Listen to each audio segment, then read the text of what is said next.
Hi, my name is Monica Kretschmer, and I'm the founder and CEO of the Universal Women's Network, Woman of Inspiration Awards, and this is the Woman of Inspiration podcast, where we speak with women who lead, inspire, and motivate. Today's guest is the Honorable Judge Rosemarie Aquilina. She is an active Michigan court judge serving on the 30th Judicial Court Circuit in Ingham County, one of the small number of female judges in the United States who have made history from the bench. Judge Aquilina is a woman whose name is synonymous with courage and justice. She gained international recognition for her landmark sentencing of Larry Nassar, where she gave a voice to hundreds of women who have been silenced for far too long. Her words, "I just signed your death warrant," echoed around the world and became a defining moment in the fight for accountability, advocacy, and woman empowerment. Beyond the headlines, Judge Aquilina is a single mother, author, advocate, mentor whose leadership continues to inspire women in law and beyond. Her new book, Speak Up, is a rally cry for women to find their voice, claim their power, and own their success. Now, this episode is personal for me. When I met Judge Aquilina a year ago, our conversation was raw and it was real. When I shared my story, 22 days trial over 4,800 hours of litigation, she was stunned but deeply understanding. As a judge who once practiced and presided over family law, she knows firsthand how the system impacts women and families. We both agreed we need more female voices on the bench, especially in cases that require empathy, lived experience, and emotional intelligence. Today, we'll dive into her remarkable career, the lasting impact of her sentencing of the Nassar case, her advocacy for women's confidence and truth, and her perspective on why representation and justice, particularly in family law, should be a requirement, not just the exception. So it's my absolute honor to welcome Rosemarie to the Woman of Inspiration podcast. Get ready to be inspired. Well, thank you. And I appreciate being on your podcast. You do a tremendous job. Well, thank you. And this conversation has been a long time coming, and I was really looking forward to it since our first conversation. Now, I know your career path, as all women's career path, is never a straight line. So your path to the bench is nothing short of inspiring. So let me ask you, Rosemarie, what first drew you to law? And what were some of the defining moments that shaped your journey to becoming a judge? The defining moment for both of those things, being a lawyer and a judge, was a conversation I repeatedly had with my father, who was a doctor and a very well-known, renowned in his field of urology. People came to him from all over, and he loved medicine. And he thought it was the only career for everybody. Imagine a world where everybody was a doctor. I mean, it doesn't suit me. It doesn't suit a lot of people. You don't want me to be your doctor. You don't want me to be your veterinarian. Science and math are not my thing. So he kept saying to me, "What are you going to be?" When I kept saying, "Yes, I'm going to college." And I said, "A writer." And for him, that was like me saying, "I'm going to Hollywood." And we had this conversation so many times. Well, I got accepted to college, and he again asked me, "What are you going to do and how are you going to support yourself?" And I looked at him and I said, "Fine, I'm going to be a lawyer." And he said, "How are you going to do that?" And I said, "Just watch me." And he said, "And then what are you going to do?" I said, "I'm not only going to practice law, but I'm going to be a judge." Now, why did I make that decision? It was God-given. I had never thought about being a lawyer or a judge. I only ever wanted to be an author. And so I went to Michigan State, and my undergrad was English and journalism. And ultimately, I did go to law school, but I made that decision because doctors overwhelmingly dislike lawyers. And it was that defining moment of trust your gut, you know, be a change maker in your own life and speak up. And so I said that. And it's been a great career for me. And I still was and am and always will be an author, a writer, because I enjoy that. But what's happened is this God-given defining moment really set me on the path to higher ground, to learning more, to making a difference, and to use my voice in fiction and in nonfiction. And it's been a great path for me, a great journey, because when I get upset with someone, I can lawfully kill them in my book. So, it's a great outlet and it's something I enjoy. And, I didn't really miss a beat with my career. I took a different path because of what my father said, but ultimately it was a great gift. Well, actually, having so much experience in the courts, I can honestly say that, I've seen the storytelling that comes out in your arguments or in your affidavits. And so there's a really strong storytelling and making that story compelling to, the judge. And so I can see how that is so perfect for you and why so many people that actually go down the road of law end up being such some of the greatest storytellers.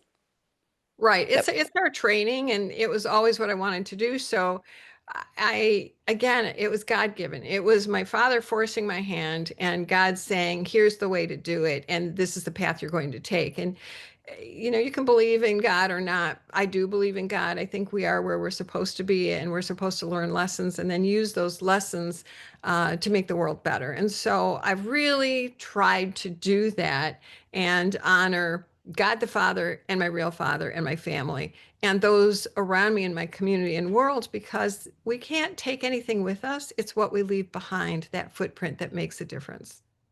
Well, beautiful. And I will be talking about your legacy that you want to leave and also about the support hers in your world, but that's later in the conversation. Before we leave the impact of your career and your journey, you are one of the very small number of women currently serving and sitting in the court as a court judge. What are some of those experiences been like, and what have been some of those changes or challenges that you've seen representing women in the judiciary? My, we're gonna have to like cut this out, but it's what word I'm going for, Judiciary. judiciary over the years. Well, let me start by when I was one of the few actually female lawyers or students in the law school. I had a professor. I was married at the time. I had two babies in law school, and I had a professor when I was sitting outside on the steps having some coffee and reading an outline, preparing for class, come up to me and whisper in my ear, what does it feel like to have all the men looking at you again? And I was very young and I lost my baby weight really quickly. And I looked at him stunned and thought, okay, I have to tell the dean this, but it wasn't a time when you could tell the dean, when Mm. people did speak up because women were just used to that kind of treatment. Then I become a lawyer and I go into court and I had older male attorneys say, oh, honey, you don't have to unpack your briefcase. I'm going to win. And then I would win. And in one particular case, it was a unique part of the law, and I'd worked in the legislature, and it was a case that the law was not clear on. And so I used my knowledge from working in the legislature. And the attorney had gone first, and he said, well, the legislature intended this and that. And I got up and said, well, counsel's right about one thing. Legislative intent is what we have. We don't have any statute or defined law, but he gets it wrong, and here's why. And so I used third reading and the committee reports and all these things to back up what my argument was, what the legislative intent was, who said what and why. And the judge was then convinced that that's the way he should go. And I won. And thankfully, that lawyer came up to me and said, how did you know that? And I explained. And then we became friends. And when he retired, he gave me the bulk of his business.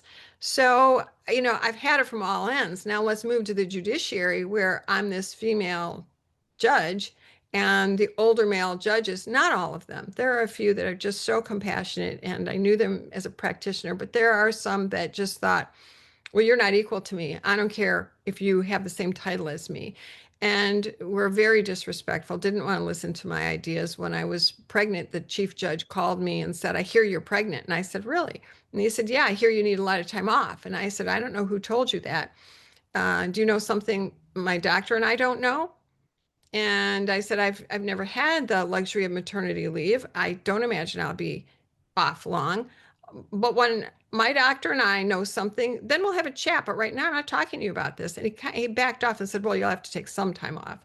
But, those are the kinds of things that I've had to endure. I watched a female judge with this same male judge was thrown papers in her face, which is assault.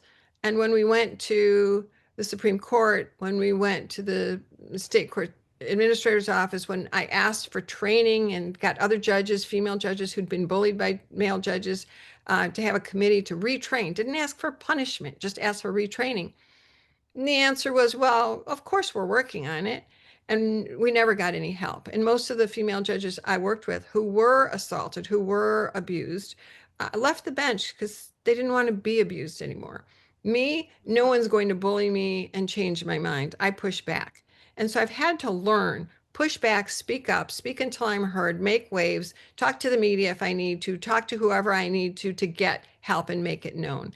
And it's interesting because when bullies are called out, they back off. Mm. That's how you disable the bullies, Rosemarie. Exactly. Beautiful. And that's actually a really great segue into, this portion of the podcast where I want to talk about the case, the legacy case. Your sentencing of Larry Nassar was a pivotal moment, not only for your career, but also for women worldwide. What was going through your mind during that case? And did you anticipate the cultural impact your words would have? Look, this case was what, 8, 9 years ago now.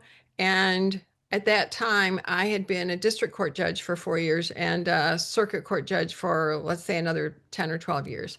Since the day I took the bench as a district judge, I've always let people speak.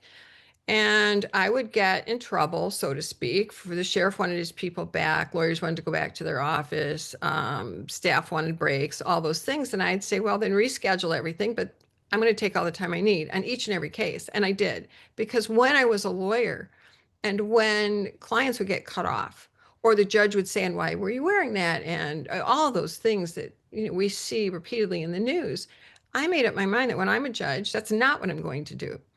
So I've always interpreted the Crime Victims' Rights Act as the act for the people in their courtroom, and everybody affected by the crime gets to speak, not just the person who was actually assaulted, but their loved ones as well, because they were affected.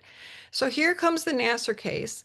I didn't know it was going to be as big as it was. I didn't know Nassar. I'd never met him. I don't watch the Olympics regularly. My family does. I knew, of course, many of the names as they appeared now in front of me, and my staff said, "Don't you know what case we drew?" And I'm like, "No, because I don't look ahead. What's important to me is the case that's in front of me, not the cases pending." But now the media is calling. Everything's going crazy in my office. And so I had to figure it out. And so I had to have a gag order to stop the chatter. And the attorneys were not happy. They appealed me. I did change the gag order, make it less restrictive.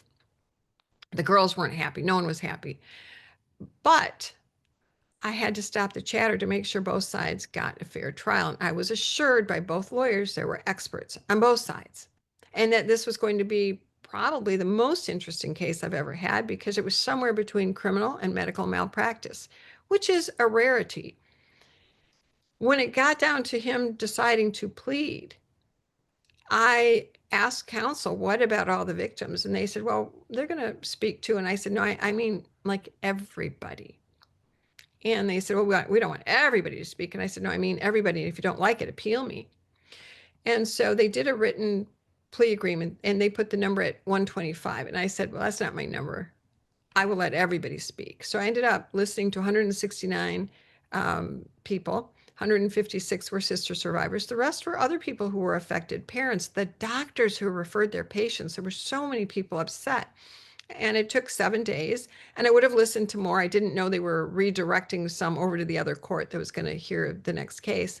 Because when I said everybody, I truly meant everybody. I have seen over the course of my many years the healing effects of speaking your truth, of having someone in power believe you and listen.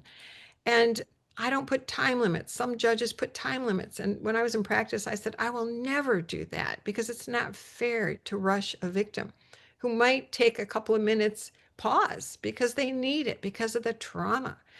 And the body holds the trauma. But I can tell you that when I listen to each and every sister survivor and victim, they drop their pain. Not all of it, they will always carry some.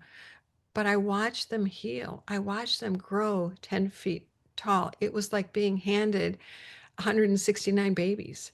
That's the feeling that I had. It was just so, I didn't feel the pain. I felt the joy. The joy of being heard and being seen.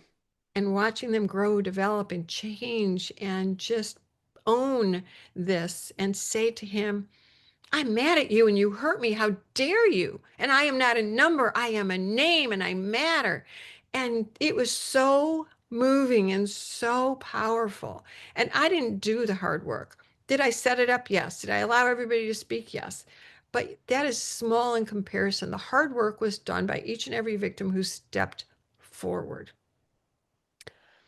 That I want to say thank you on behalf of every woman that has been silenced, Rosemarie, every woman. And, looking back, how did you think, like, I'm sure as we are hearing it, the impact that you were making by the choices that you made to hear every single person and empowering those survivors to finally being heard. How has that changed the system? I didn't know I was doing anything special. I just knew that I wasn't going to do what had happened to me and my clients in the past when I was in practice. And so I've always done this. And I'm not someone who gives in to no. So I just did it and just figured somebody doesn't like it through my years, they will say something. I had no idea that it would have this lasting effect or that so many judges, the majority of judges and people around the world were not heard. I knew to a degree that that happened. I mean, we see the statistics, we see the numbers, we see the people, but I didn't think that what I was doing was so eye-opening, um, so moving to anyone. It was just another day in my courtroom. To me, I figured in another day or two, I'd be on to the next biggest case and they'd forget what I did, but those girls would live a new life. I had no idea. Honestly, no idea. I'm still flabbergasted today that it's gone on, but I'm really honored to have been part of it because it has changed things. And the change maker was not me. I opened the door. It was every brave person who spoke in that case and in countless others that I've had, where they are the example and they say, and I know this for fact because I've had, I don't know, 1,000 cases since then. And victims come prepared with statements. And I've never told them to make a statement. They come and say, I'm not a number, I'm a name. They come and say, I want to speak. Can my mom speak also? Can my sister speak also? And what I do know is that that's the influence of what happened in the Nassar case because they've seen it, they've heard about it. They know that I'm a judge who will listen and they take their time. And so I know that in my courtroom, it's had an effect on the cases I hear. And I know it also has had an effect on other judges. I am mostly positive here things about their experiences doing this now. But I've had a few judges who say, how dare you? You should be off the bench. How dare you say things to him? How dare you use all the court time and resources like this? And my response to them is, I believe in the Constitution. It's the people's court. And if you don't, maybe you ought to retire. Bravo. Oh, I'm going to give you a standing ovation and I'm sitting, but Well, I'm standing in my heart because that is music to my ears. And, I know that your background in family law, we chatted in the green room that you still take on a very limited number of family law cases. But when you and I first connected last year, well, to this date almost. You have an extensive background in family law, both as an attorney and as a judge. And when I shared my own personal experience of going through that 22-day trial, that was actually supposed to be 130 days, by the way, where a corporate judge presided over our family law case. We were case managed, the lucky ones, and the impact that it had on the outcome. Do you believe, and I have my own version of this, but do you believe that judges should have lived experience or professional experience in the areas of law that they oversee, especially in family law, where there is that human emotion and trauma that runs so deep and it involves women and their families? Well, first of all, what I think is something that should not occur is that judges should not take the bench if they have not practiced law. And I don't mean being licensed for 5 years. In Michigan, you have to be licensed for 5 years, and then you can be a judge. That's not good enough. You have to have handled so many cases before the bench. And then as you move from docket to docket, because they've moved me from docket to docket, uh, there is training that's available, but you shouldn't just be moved to something you don't want, don't like, or have never handled. And family law is very, very specialized. And if you haven't signed up for that docket, then you should at least go to judges school, at least be immersed in it, at least have a mentor judge. But you shouldn't cold turkey take a family law case. These are not only, I think, one of the most important cases we have, but they're also the most dangerous cases, because when you're messing with someone's family, that's when people get real dangerous. And this affects children's lives. Mm. And it takes two parents to create children. It takes two parents to fund the household. However, the money is divided, it's not always about money. There's sweat equity that goes in, and there's so much that you have to know. So it is a disservice to hand over a complex custody battle to a judge that has not been immersed in it. They can start slowly with just the property division. There's a lot of people who never had children. It's just property division, which is much like a contract. But once you have these little humans, you really need a seasoned, trained judge in all the factors who has been there, represented clients, sat with them, cried, gone, to all the training, and then have a trial that's fair to both sides and not dragged out because you're trying to learn it as you do it. That's a disservice. Well, in my experience, what I was most shocked at, I mean, I've lived so many years. I mean, my son is now 19. He was 7 months old when I left the marriage.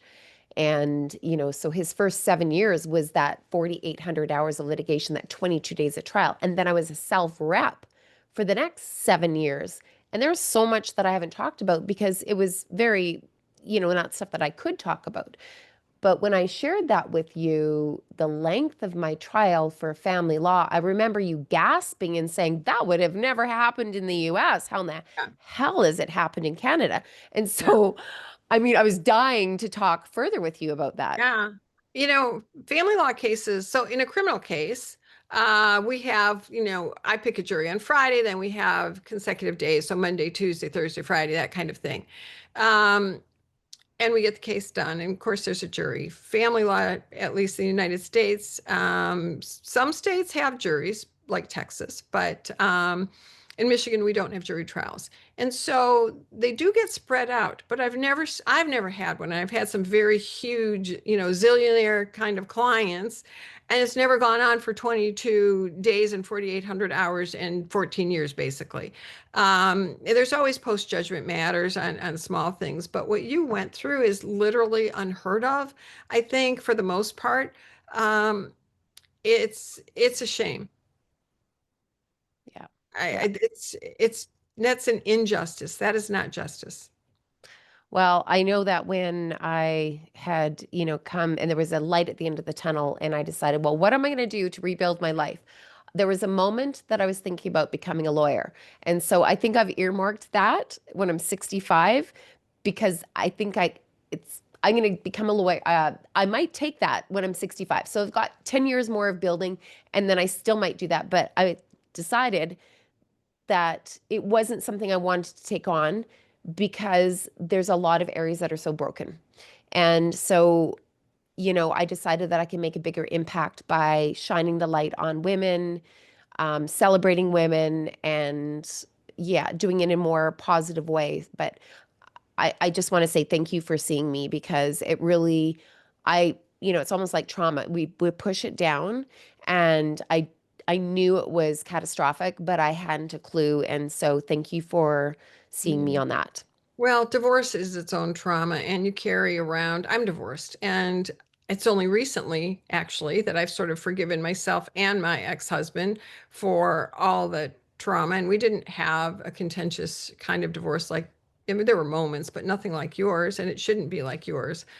Because I am certain that whether your son knows it or not, he was affected because you were not a whole person. Going through a divorce, you're just not whole because you're distracted all the time. You can't sleep, you're not eating, there's phone calls when you should be going to a basketball game with your kid or whatever.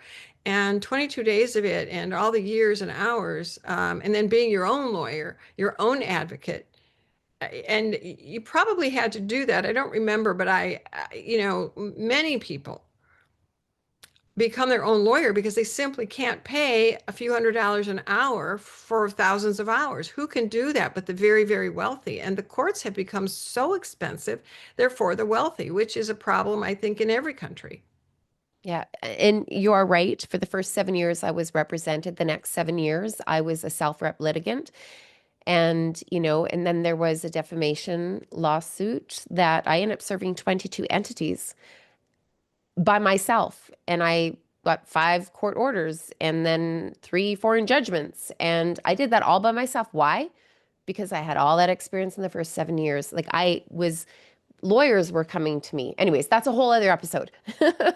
But I just want to say For that you. thank you. Thank you for being such a voice for those without a voice and really changing things and standing up for what you believe in. Because I know that I am not alone when I look at women with positions of power. I think we need to use that power. And we can't back down when the bullies come running towards us. We have to actually stand up to them and disable them. So thank you. Now, I am super excited. I see a special book over your right shoulder called Speak Up. And Yes. I would love you to hold it up. So I know that, So we're speak up. doing, yes, thank you so much. So tell us about Speak Up. And this is a powerful message, of course, for women everywhere. What inspired you to write it? And what do you hope readers will take away from your new book, Speak Up, which is just come out just this past week? Yeah. It's called Speak Up, Lessons in Trusting Your Instincts. And I was actually testifying before Parliament in Canada. And Sanjay Berman of Berman Books found me and said, I wanted to talk to you before, but you're here now, and I really need you to write a book. And I said, okay. And he said, I want you to write one that really resonates with women, especially can resonate to both. And that would be my hope that I resonate with both. But that gives advice to those who need it, aged like 18 to 50 or more. And can you do that? And I said, well, okay, I'll think about it. And I wondered, could I do it? What do I know? And so I really sat with myself and thought, okay, who do I know? What situations have I been in or helped people through? And what does that look like? And what do people come to me for advice on? So I came up with about 14 chapters, and he wanted me to put examples in every chapter. So I have. And they're really about trusting your gut, using your voice, turning mistakes into positives, and turning fear into fearlessness. And I talk about language, stop using why. Why belongs in science, because why shames and blames. Ask open-ended questions so that you get the full story, so that you can really help the person who's come to you or get the full information when somebody needs to talk to you or you're talking even over coffee. And it's really about how to own your superpower, which is yourself, and share that then with the world, because you can't be a best friend to anybody. You can't help anybody until you help yourself and you are your own best friend. You know what? We need to hear more of that because we have to have the power internally to overcome the challenges ourselves. There can be support systems around us, but we actually have to have the desire and the courage to do that. Now, I know that you've said before that everything happens for you, not to you. How has that mindset helped you through the most challenging moments of your career and your life? I would like to say that everything in my life has worked out beautifully. I would like to say that I never make a mistake, but that would be a lie. We all make mistakes. We're all human. And we all have to recognize that humanness, that we make mistakes. And when you make a mistake, it's about the lesson that you learned. It's about moving forward. How do you move forward from that? And so those things, when you flip the script in your mind, because I hear people all the time saying, well, this happened to me. Well, no, it happened for you. And when you think of it like that, it happened for you, then you ask, what lesson did I learn? What direction do I take? How can I get past this? And when you have that mindset, you actually go farther, faster than you ever thought possible. And these are all teachable moments in your life, and we all have them. It's how you look at it, it's how you respond. It's changing your mindset from negativity into positivity, from can't do into can do, into I got this. Beautiful. And I also want to touch on, you talk also about taking credit for your own success. And, I'm big on that as well. Putting women to the spotlight, something that many women struggle with. And I know that because we interview them. But why now is this message so important? When you are not taking credit for what you do, you are really diminishing yourself. You're allowing others to diminish you. When you take credit and say, well, thank you, you're valuing yourself and you're saying, I matter, and you're sending out that message to others. And you know what? It's like buying a high priced item. You buy that really expensive purse and you wear it and you show it off and you value it. And other people do too, because it's a label. Well, make yourself that label. Show off yourself, and other people will want to touch your robe, so to speak. They will want to be with you. They will want to listen to you. They will want to encourage, help you, promote you. So you have to be your first best advocate, and then others will join in. If you downplay it, others downplay it too, and they will usurp your power and take away the goodness that you've done and own it for themselves. I don't let anybody steal what I have earned. I'm happy to share it, but you can't steal it. Ooh, that is so powerful. I love it. And, this leads into my next question for you, of course, because we're all about celebrating the achievements of women, but why is it so important for women to celebrate those achievements, not just in the courtroom, but in every field where we are paving the way for others? I think women, men, when they achieve something, there's always accolades. Women have to stand in so many shadows. It's important that women get out of the shadows. They stand in the sunshine and they say, I don't care about the consequence to me. I am going to change the world. I'm going to change my world. I'm going to change perspective because this is what I believe in and I'm trusting my gut. And when you believe in yourself and when you set boundaries and you make people adhere to them, and you say, I matter, I am changing the world, partner with me, people will, because you have set your worth. We no longer can sit in the shadows. We no longer can sit behind the men who get the accolades when we know damn well we've done the work. Step Mm. forward into the light, say, I did that work. I own it. I'm great. And you're only going to push yourself farther and achieve more. And there's no one who's going to take you down for doing that. Men do it all the time. Why are women staying in the shadows? Go out into the sunlight, enjoy it, twirl around in it, and say, Yippee, I did it. I am all that I can be, and I'm going to be more. And I have to add that when we do that, it gives permission to others to do the same. It's a Absolutely.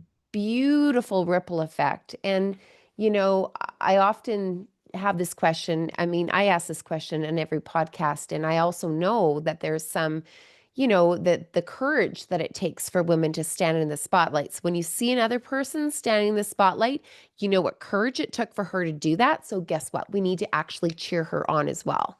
So that's also part two of it is when you see somebody else, instead of being envious, cheer her on because you know it took courage. Well, and something I always say, I have so many women literally around the globe who say to me, especially I give speeches around the world and meet so many people, and I'm involved in so many things, and they will come up to me and say, I want to be you when I grow up. And I say, no, you don't. I say, you are good enough. You are enough. You be you, and you will go farther than me. I promise you. Believe in yourself. And I'm glad to be a motivator. I'm glad to open doors, but they need to honor the strength they have in going through their own door, rising up to that journey, and continuing on their chosen path because they don't need a bunch of clones of me. They're going to do their own greatness. They will do their magnificent things when the time is right. I didn't become me overnight, and I explained they're not going to be that, something great overnight, but it's all these little steps moving forward, understanding that mistakes are teachable moments, understanding to set boundaries, understanding to love yourself before you can love someone else, understanding to move on. When someone shows you who they are, and it's not good, move on. And taking all those small things together, they will achieve so much more than I ever dreamt of. They need to pursue their dreams. My dreams are not their dreams. So the message really is be unique, don't apologize, and follow your heart, your dreams, and your gut, and speak up every chance you get. Beautiful. And, it has been a great podcast. We're not done yet because I do want to talk about our support hers. And we talk about the men that are pulling us down, but I want to talk about the support hers. And in our world, the support hers, the ones that are lifting women up. So, who are some of those support hers in your world? I have usually the support hers. Those people are people like you who I meet around the globe who say, yay, and let's partner together. Let's take what we have and grow it. There are also women who've been where I am, some of the judges who were bullied who are saying, yeah, I'm speaking out now too. They're the students who I teach who say, I want to be you. And I say, no, you're going to be better and let me help you. And so the mentoring um, that I do, I get back 1,000 times. And they also become my support people. So I feel like I have this universal sort of family out there, their chosen family of people I help, they help me, and we stand together. And when in need, I know I can call any of them, they can call me. And that's really what I think support hers is to just support and be supported and accept the support. Because you can't just be the support, you also have to accept the support. And then we are stronger together always. And what do you think we can do to encourage more men to be champions for women? There is a growing number of men who are champions for women, especially the newer ones that we are raising, the males that we are all raising. They are strong men. And I think, what I say when people ask me this, and I'm glad you asked this, it's not talked about enough. Men are exclusive. They have their exclusive clubs and their exclusive, their tribe things they do, hunting and golfing and whatever. Women are inclusive.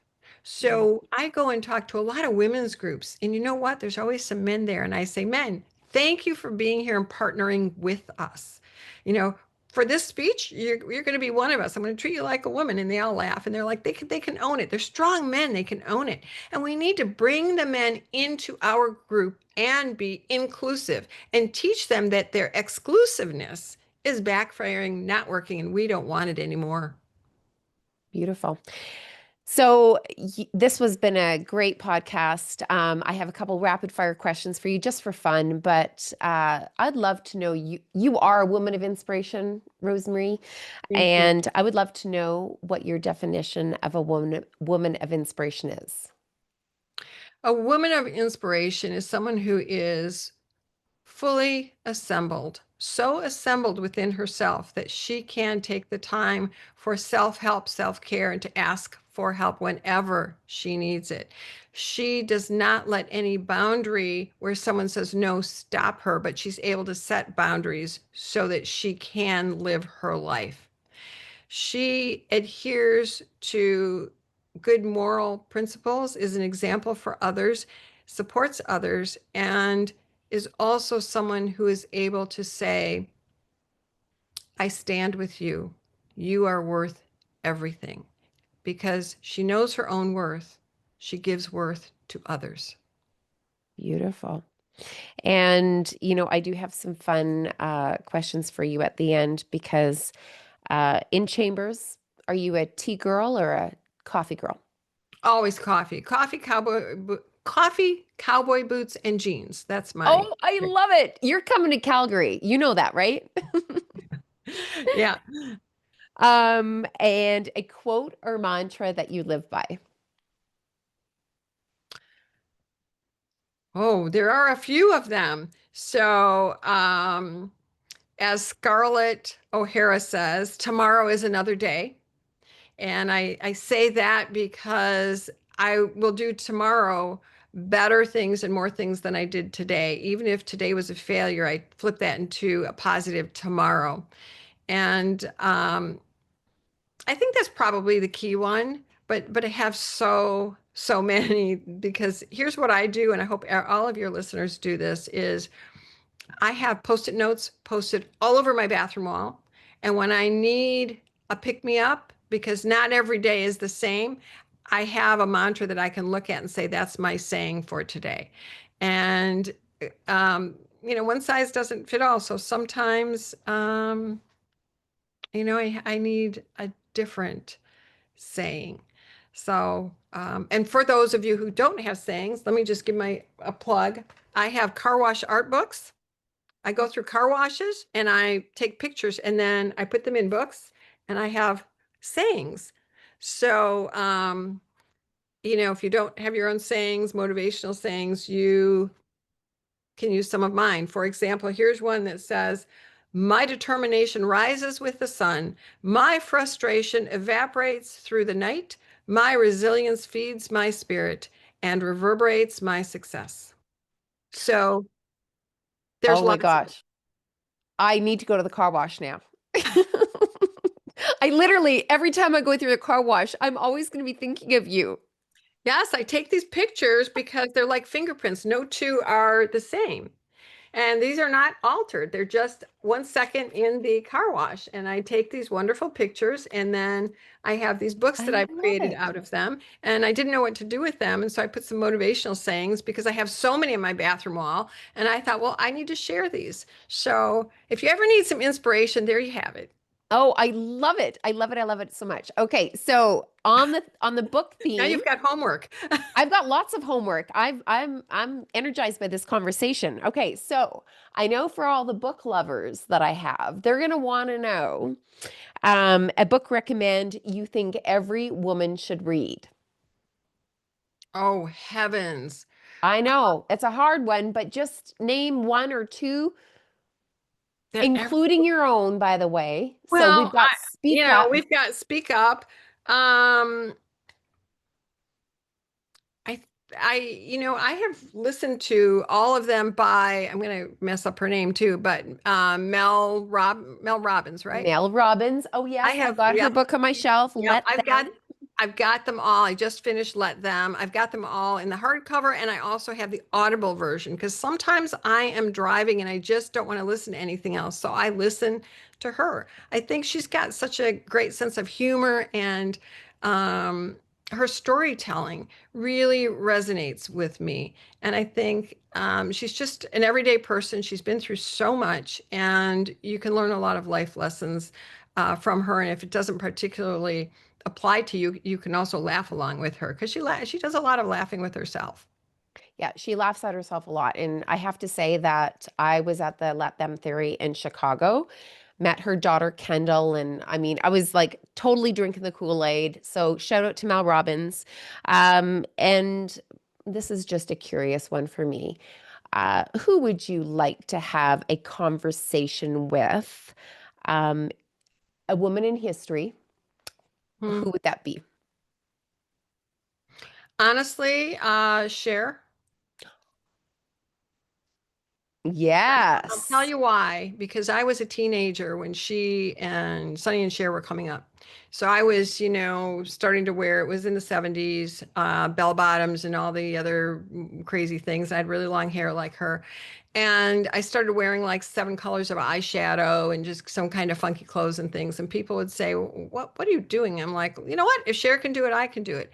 And in my older years, because I've always had sort of my own style, I don't care what's on the models. I care what I like, what I'm comfortable in.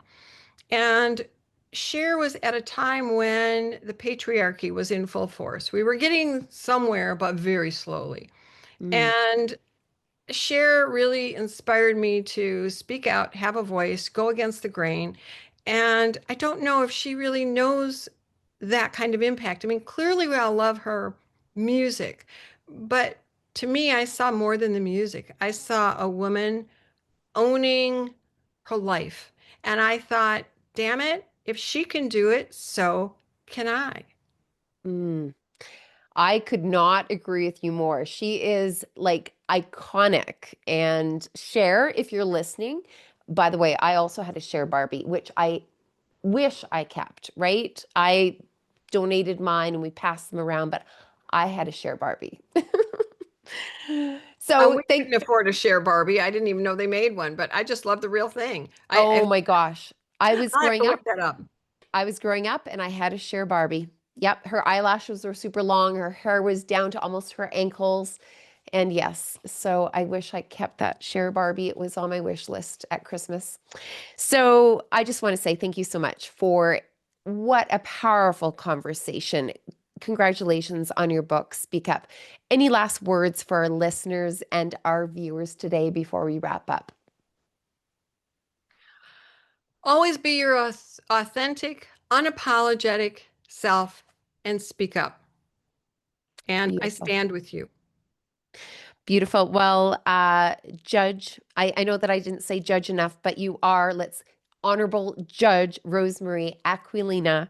Your courage, your leadership, and advocacy are forever changing the conversations around justice and woman empowerment. Thank you so much for your service. And it's been an absolute treat having you on the Woman of Inspiration podcast.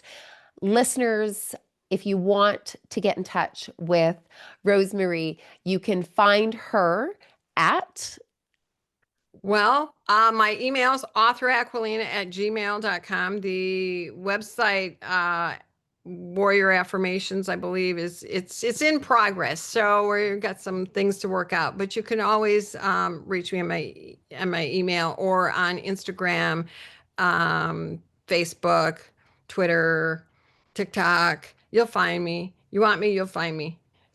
And all beautiful. my books can be bought on Amazon, Barnes and Noble, your favorite bookstore. So please write a review if you love it. If you don't love it, I'm sorry. Oh, they're going to get lots of good reviews. And listeners, if you love this episode, we hope this episode, number one, moved you, challenged you, inspired you to speak up. So be sure to, if you loved it, share it with the masses. Don't keep this a secret. Somebody needs to hear this message today. And thank you again for an inspirational conversation. I look forward to Woman of Inspiration and continuing it with you, Rosemarie. So thank And you so thank much. you Have a for all great your day. work. Thank you. You are an inspiration. Oh, thank you. That's very thoughtful. That made my entire year.